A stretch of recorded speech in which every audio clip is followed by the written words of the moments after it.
is an answer to slow, labor-intensive, and inefficient system of identifying advertising, if you will. And AdID brings more accuracy to the coding process, consistency to the identification, and provides a foundation for digital convergence.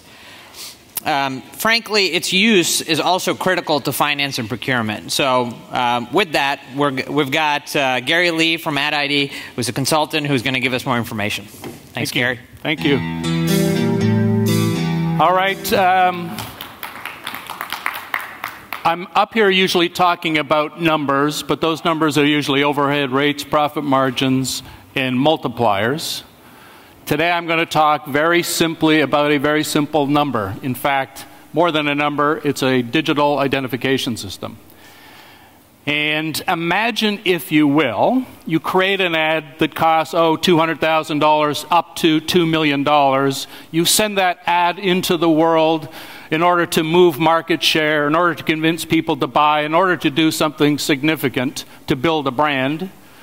And before you send it out, this beautiful ad that you just created, you slap on it some identification. You make one up, you borrow one from over there, or there's an old system that you use, and you use that as your identification system.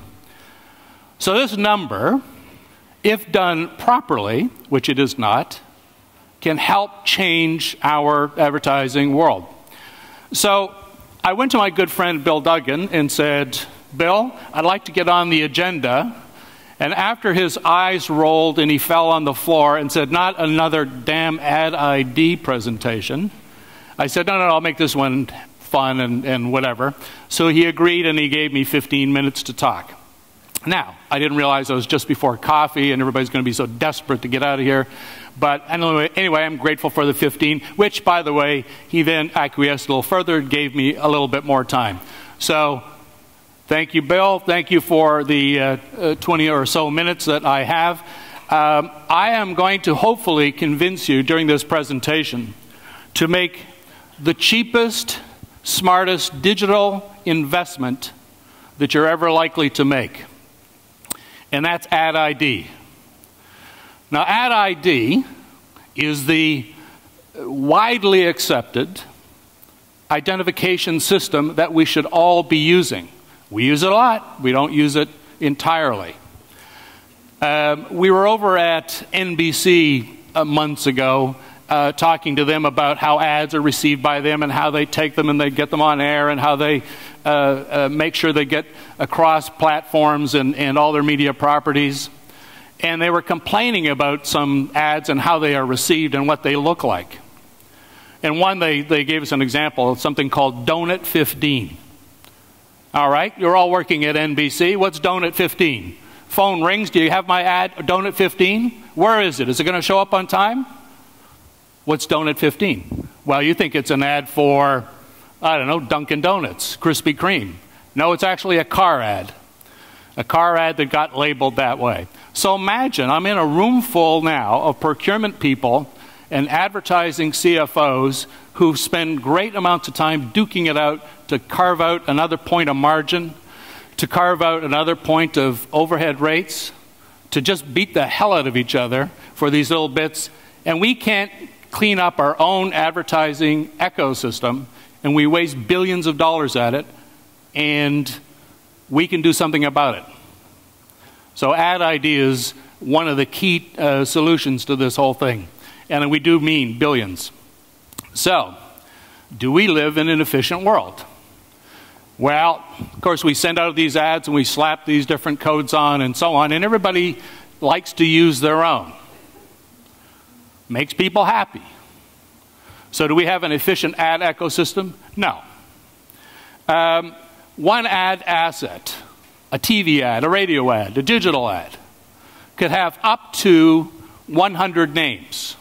A typical ad, I am told, shows up at least 50 different media outlets. So all those names, numbers, codes, they're not consistent. So what happens? There's over 2 million ads created a year, give or take. Each one not only has different numbers, but they have different numbering systems, different coding systems. So as it goes through, the ad goes through the ad ecosystem from creation to production to distribution and then to measurement and then accounting and admin. You want to figure out what the talent liability is. So, there's a lot of steps along the way where you need to see what that ad did, how well it performed, how much money you owe the talent, how much money you owe the TV station, and so on and so forth. We live in a very inefficient system because we don't bother to take the one little tiny housekeeping thing and just code the damn things properly. So, what do? We add labor. Tons and tons and tons of labor. A lot of clients don't realize that some agencies delight in the fact that they use antiquated coding systems because to remove the account from that agency is going to be difficult. So there's a selling proposition. Come to my agency and I'll encompass you with all these old-fashioned techniques so that you can't get away very easily. Ad ID and the team at Ad ID helped one of the biggest media account transitions, a media AOR recently, made it happen fast, smooth, because we're able to identify all the assets very, very rapidly. It went very quickly. I won't tell you the client, but it was a very, very successful thing. Why? In part because they had a way of recognizing what those ad assets are. So, Ad ID is the zip code for advertising. Imagine this is 1955 or 1956, and somebody's standing up saying, you know what, we all ought to use zip code because, the mail system in this country is getting more and more complicated. Why? We've got direct response mail, we've got flyers, we've got brochures, we've got catalogs, we've got everything. We need a way of making it more efficient. I know, let's slap a number on it. And they did. And the zip code was born and made things way more efficient. And what they didn't imagine is how the zip code was going to be used. Go online. Go try to find a store. Store locator. Enter your zip code. What's the weather going to be today? Enter the zip code. The applications of a simple, universally accepted coding system are pretty significant. So I'm up here trying to convince you, we all ought to use a universally accepted coding system, kind of like zip. And it strikes me, if this industry decided to invent the zip code, what would happen is, this side of the room, you all would say, well, I'm going to have an 8-digit zip code. This part of the room would say, well, I'm going to have emoticons and smiley faces plus numbers. This side of the room would say, I'll use letters and numbers and dashes and multiplication signs, and over here you do something else. And all that would go thundering through the system and jam it up because somebody's got to figure all that stuff out. So, Ad ID is like zip code. It'll make things run faster, smoother, way more efficient, and kill a lot of the excess. Ad ID is like the barcode. The barcode, the humble little barcode, invented in, 1976, 78, and it was for grocery store checkout. Somebody wanted to scan and check out real quick. So imagine once somebody invented that, went to all the manufacturers and say, hey, you ought to use a barcode on all your boxes and packaged goods. Half of them would have said, yeah, it sounds like an interesting concept. The other half would say, are you nuts? Screw up the look of my box? I already have too much information on it, and everybody's asking for more, blah, blah, blah, blah, blah. So, Ad ID is like barcode in that we want a universally accepted and used coding system. The barcode, again, like zip code, we start off with making something universally accepted. Here's my iPhone. I have 2 barcode scanner apps in here. One my wife convinced me to have because she said, you can go into a store and get the barcode scanner and up will pop up Amazon prices for that same product. So she's figured out an arbitrage business of, gee, if it sells for $5 in the store she's got it at and $50 on Amazon, she buys 10 of them and goes sell them on Amazon. Nice application for barcode. But it's all a universal system. Here's another universal system of a number. Social Security. Social Security was established for Social Security accounts. Now it's used for tax returns, bank loans, employment. It's a universally accepted number. Why can't this industry accept a universally accepted number? Only one numbering system, AdID, is supported by ANA, is supported by 4As, and supported by about 800 advertisers and a bunch of advertising agencies. But we don't all use it. And the importance of all these three examples that I gave you is it's used consistently. So, what's the common ground of all this? All those three systems are universally accepted and universally used. AdID is broadly used. It's well used. It's respected in some circles. But it's not universally used. So it's got to be used for all ads. TV, radio, print, digital. Then we'll have something powerful. Then procurement should be able to look for the billions of dollars of savings come thundering through the whole system so everybody could partake. Now, this is interesting. A couple of weeks ago, I went over to PricewaterhouseCoopers, who were commissioned to do a study for the ad industry. I won't tell you what component of the ad industry, but people were concerned that information wasn't passing along from one part to the other in the advertising food chain. So they simply took 5,000 ad assets. I think these were all TV ads. And they said, okay, as it moves through the infrastructure of advertising and marketing, I assume that the ad asset in point A and the ad asset in point B would match up. In this point, this was very important because people wanted to make sure they're being paid correctly. They're addressing the right numbers. And the numbers they kept getting were vastly different. So PwC said, I wonder why. So they were trying to simply match an ad, same ad, point A to point B in the advertising food chain, from creation and production to distribution, TV, and measurement.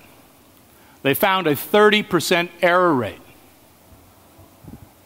30%. Now, you're all sitting there saying to yourselves, well, I don't see 30% errors on my desk. I mean, I don't see it gumming up the business, and that's true. Our advertising infrastructure works. Why? Workarounds. Look at all these happy people.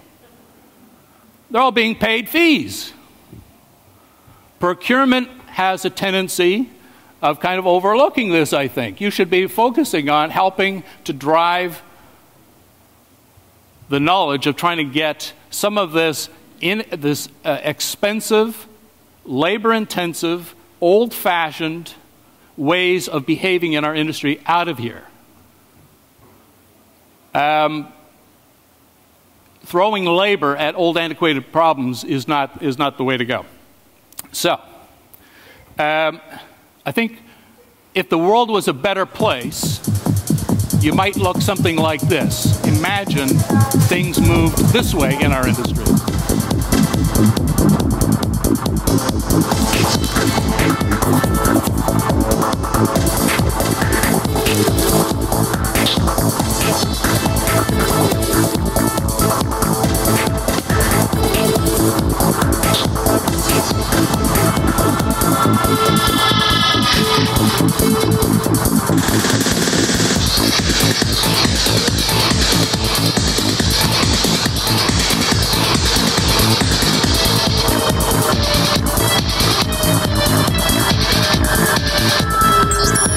Excuse me, sir.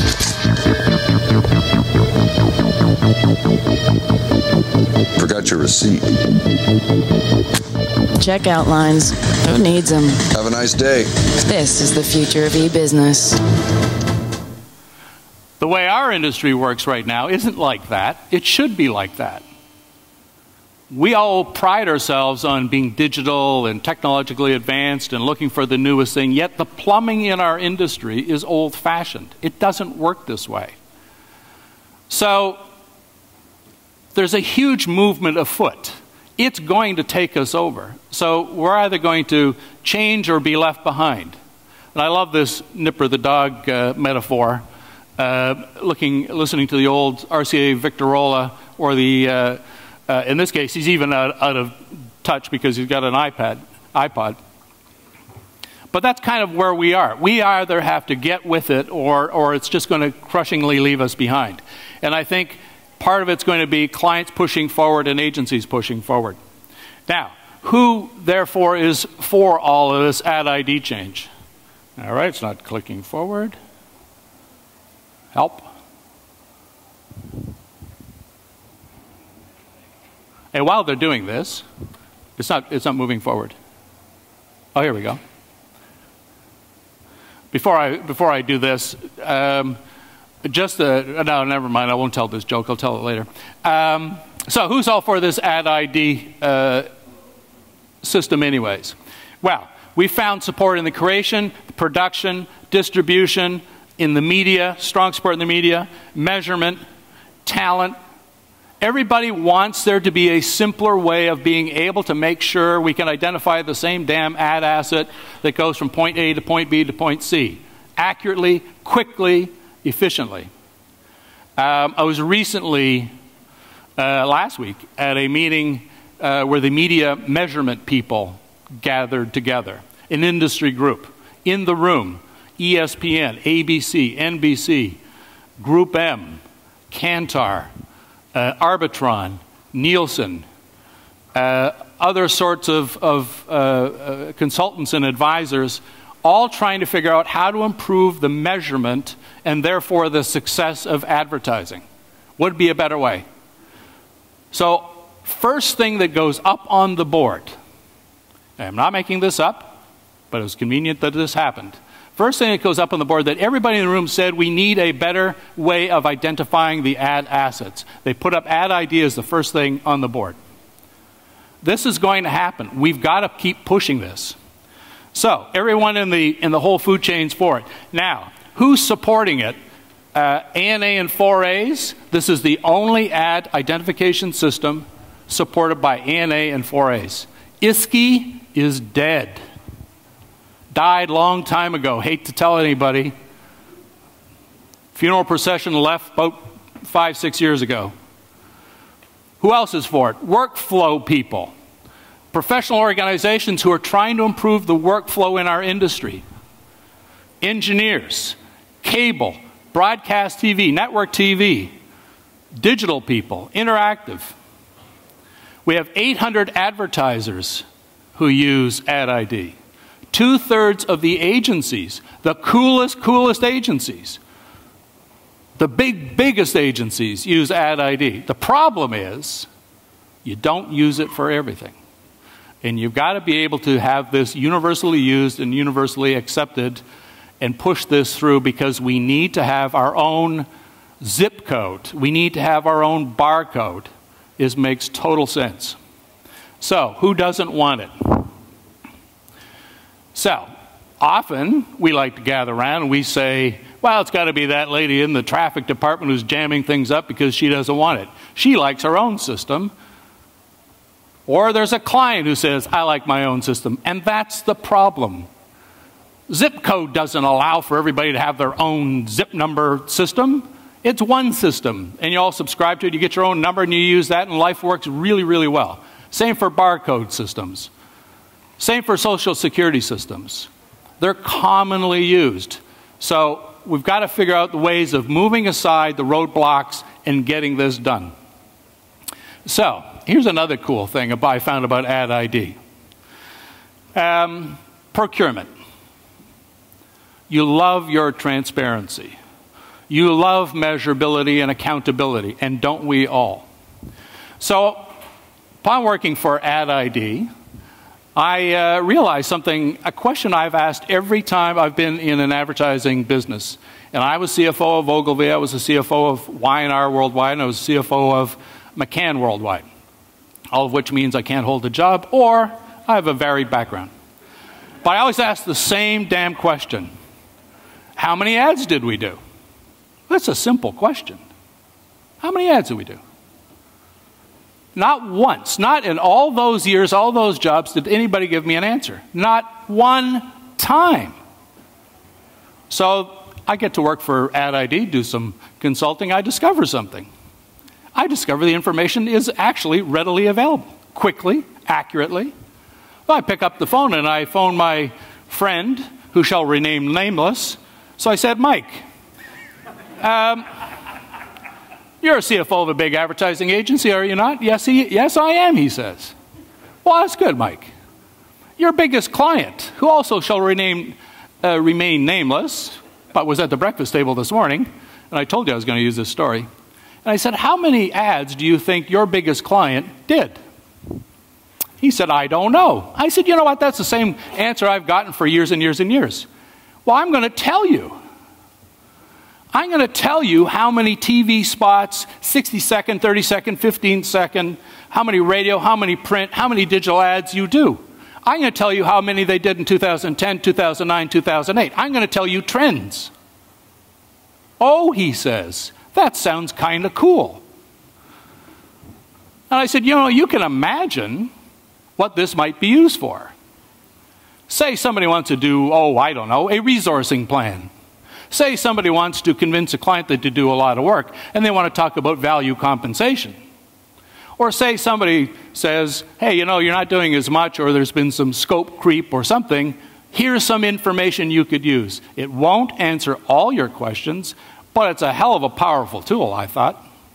So AdID is not just a number or a digital numbering system, but it's also a very useful database that's fast, it's accurate, and tells you stuff you didn't know. So, okay, AdID does all this. It better manages ad assets, so if you have a digital asset management system, boy, it'd be real cool to use AdID to start identifying things. It makes the world a better place. It makes sure that your ad assets will get from point A to point B quickly, accurately. It's great for error detection, error prevention, error correction. Oh, by the way, when we talked to our friends at Turner Broadcasting, they said, you know, when we do have make goods, we do have errors that crop up because of a variety of reasons, one of which is people don't code the things properly.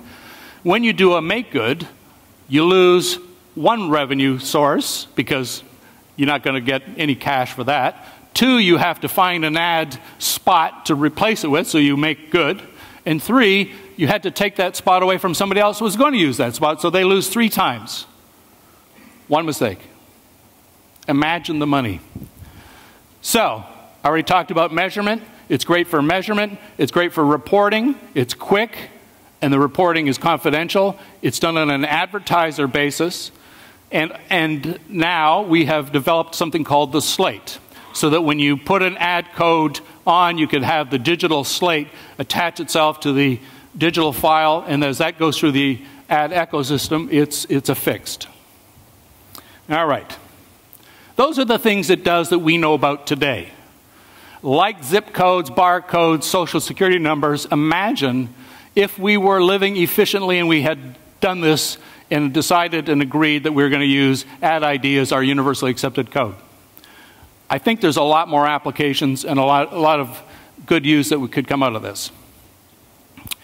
At the beginning of this presentation, I said I was going to get you to make the cheapest smartest digital investment you're likely to make. So here's my cheap trick. Because some of you said, oh, yeah, okay, well, I came away from that lovely meeting in Boca Raton, and one person won an iPad. Big deal. I'm giving away $50 for free AdID. So you can have a free code on me. So you're going to get this by emailing me, telling me you're at this conference. We'll get you a coupon. If you use AdID and you're already paid up to the limit, we'll give you a $50 credit.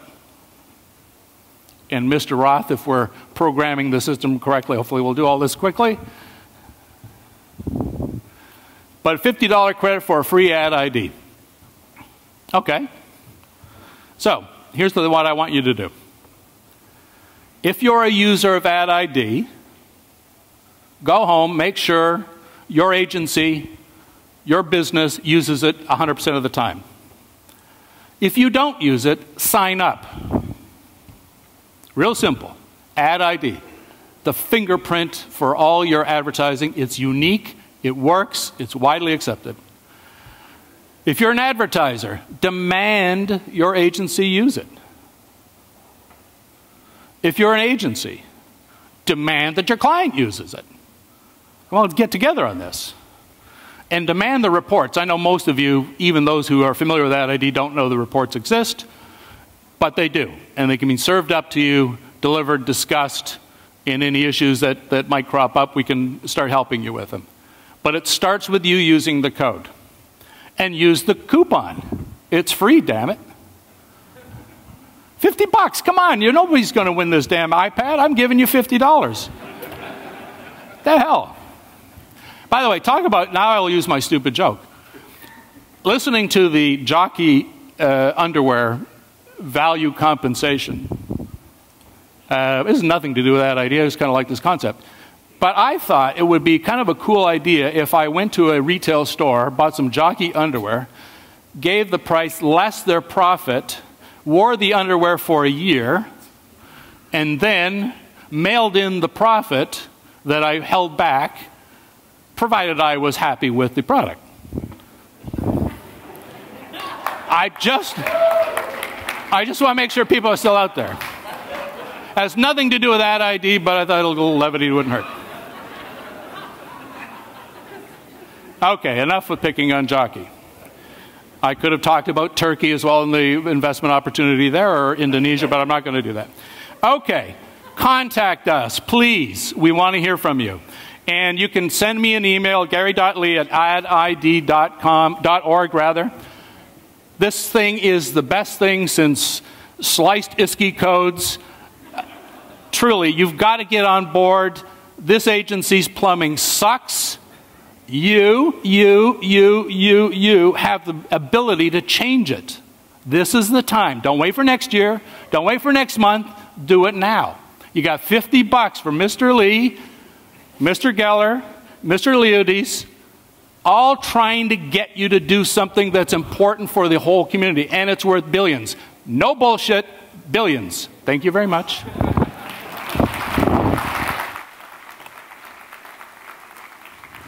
Thanks, Gary. All right. Thank you, Gary, for that thought-provoking $50.